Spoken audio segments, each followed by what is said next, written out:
The item we use in this cartoon. What the? Where's Conroy? Down here. Or there. We ran into an error message. I hope you auto-feed your rig! Don't just stand there! Pull out some items and put Humpty back together again! Why, you little... Hold still, you toony cat ball! Wait! Come back here, I'm gonna...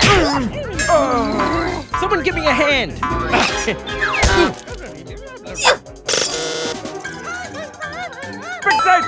Fix it! Fix it, fix it, fix it, fix it, fix it, fix it, fix it!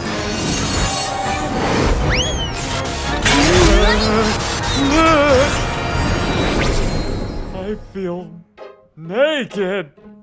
I doubt I could get online like this. Yeah, this'll take a while to fix.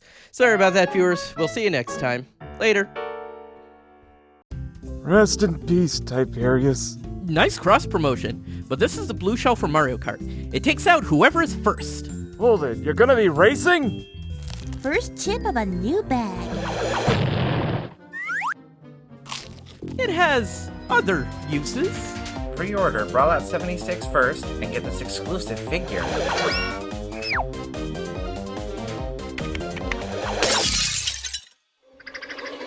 Conroy, we need to talk.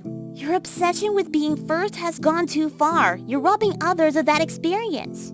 And when you cheat your way to first, you diminish its value. You're right. I got carried away. I'll stop using the shell. You're being really mature now. A first for you. I guess so. Hey, where are you? This is the last time I fall for that. This is it, doggy. All we gotta do is make it to the top and grab that crown. We? I thought this was a last man standing Hunger Games thing. I'm using the royal we. It's everyone's goal to...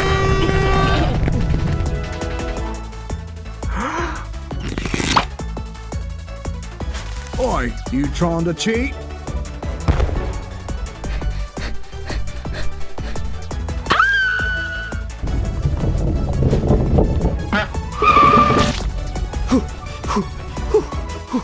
And one last jump. Huh? Think I can exchange this for a bowler hat? Doggy, will I never win with you? Meh, every toon needs its fall guy. What kind of pickaxe is that? Did you steal it from those crystal hologram gems or something? This pickaxe has enough density and speed to break down any material to find gold. No fooling? Well, call me Otto Mesmer. Conroy, buddy, you wouldn't mind sharing that with your old buddy Doggy D. Dachshund, would you? With this pickaxe, we can solve mysteries or rewrite history. How about we just hunt for gold instead? That too.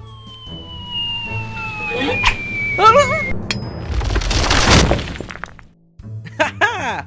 I forgot it can also cut anvils. Well, 1 out of 2 ain't bad.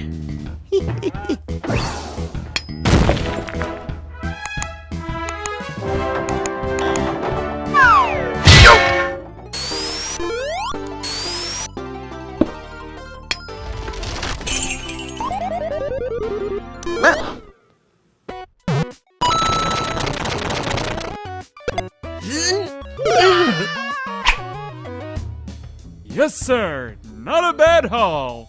Ooh, but hey, why stop now? Because it's good to stop when you're ahead. Eh.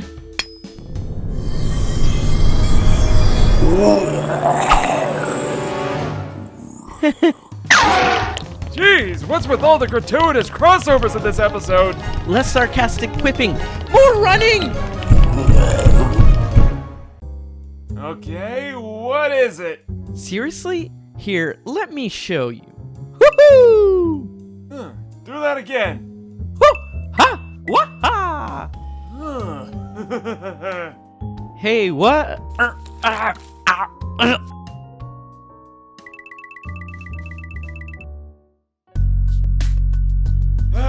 Living the life. It's a living.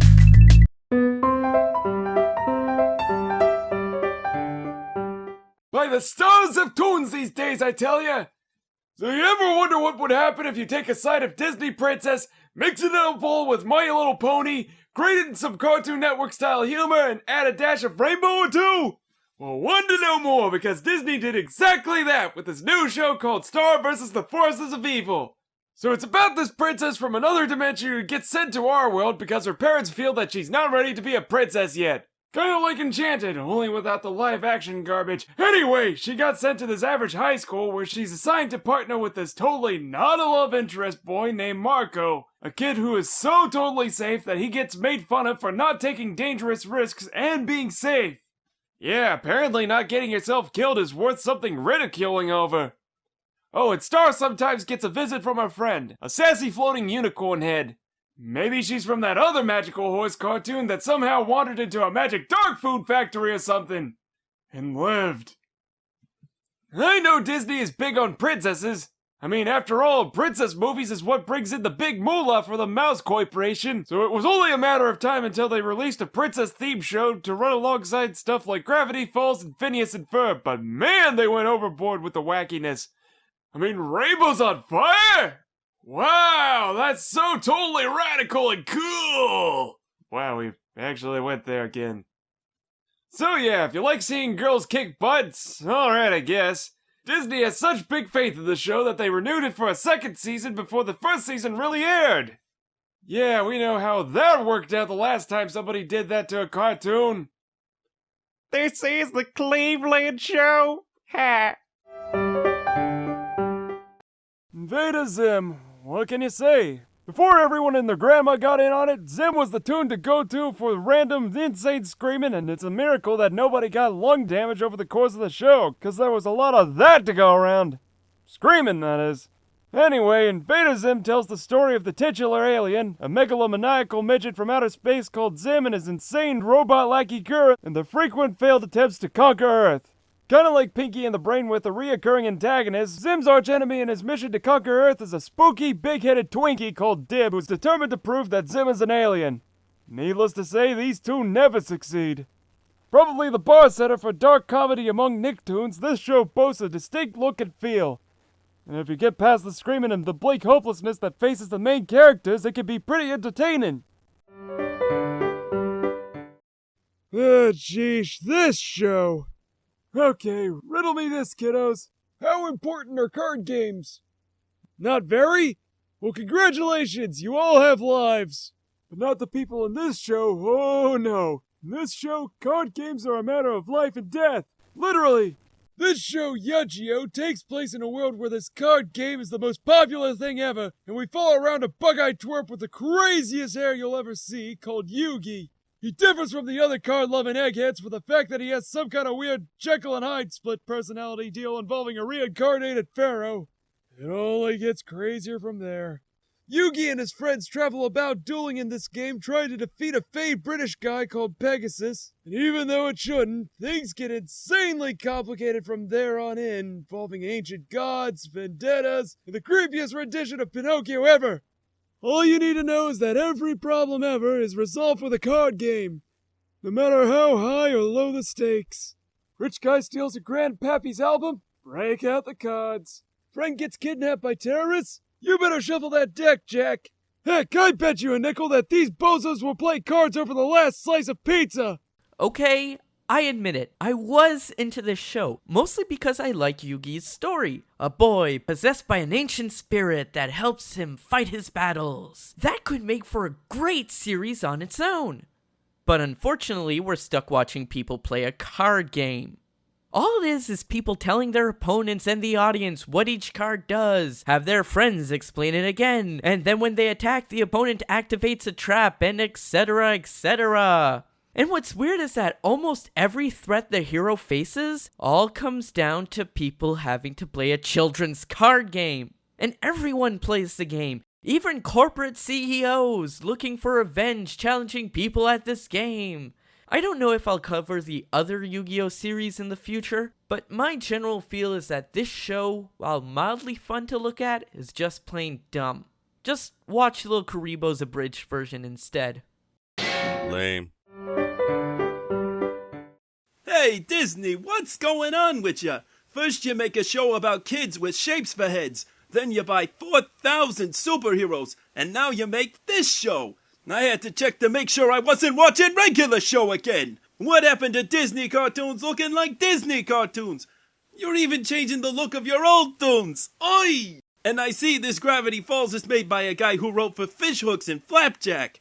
Wasn't aware that writing for mediocre SpongeBob ripoffs was considered merit enough to get your own show. But hey, what do I know?